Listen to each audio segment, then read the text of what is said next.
Le sommet de l'élevage est un salon international. Allons à la rencontre de Bomer, entreprise originaire des Pays-Bas, qui expose pour la première fois au sommet et qui propose des rampes d'épandage. Bonjour Tim, pourquoi être présent au sommet de l'élevage? Habituellement, vous êtes présent plutôt via les stands des constructeurs parce que votre client final n'est pas l'agriculteur mais plutôt les constructeurs. Quel est votre besoin de communiquer directement auprès des agriculteurs? Bonjour, pour moi c'est toujours très important d'être ici, de parler avec les clients finaux aussi. Donc de rencontrer les clients ou les clients qui ont déjà acheté une Bomer par exemple.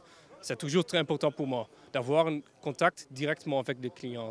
Et en plus, je suis ici pour supporter nos clients ici, donc des constructeurs de tonnes allégées ici, mais aussi nos concessionnaires qui ont une rampe sur leur stand par exemple. Vous exposez un système de rampe à patins.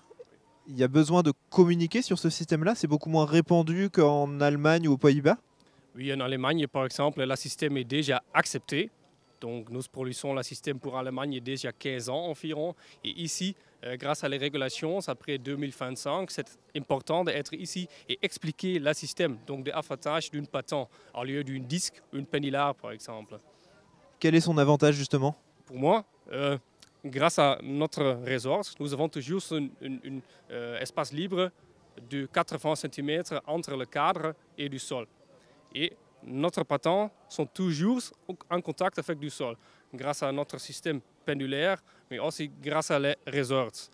Donc, nous avons toujours un contact avec le sol et nous n'avons pas une pollution du forage, parce que le sol peut être ouvert, et l'IG est injecté directement entre les plants.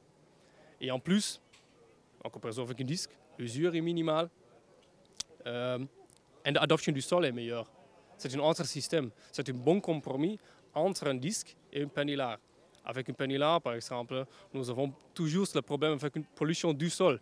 L'IG n'est pas injecté entre les plants, mais toujours sur les plants. Merci beaucoup Tim. Les agriculteurs peuvent découvrir le stand Bomer en espace extérieur à l'E14.